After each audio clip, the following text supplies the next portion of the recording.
from different sets. I think it looks very brave and beautiful from here.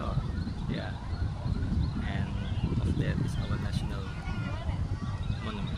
Prince Diponegoro is national hero of Indonesia. He was born in Yogyakarta and with several battle with the Dutch colonials in 1825 until 1830s, and then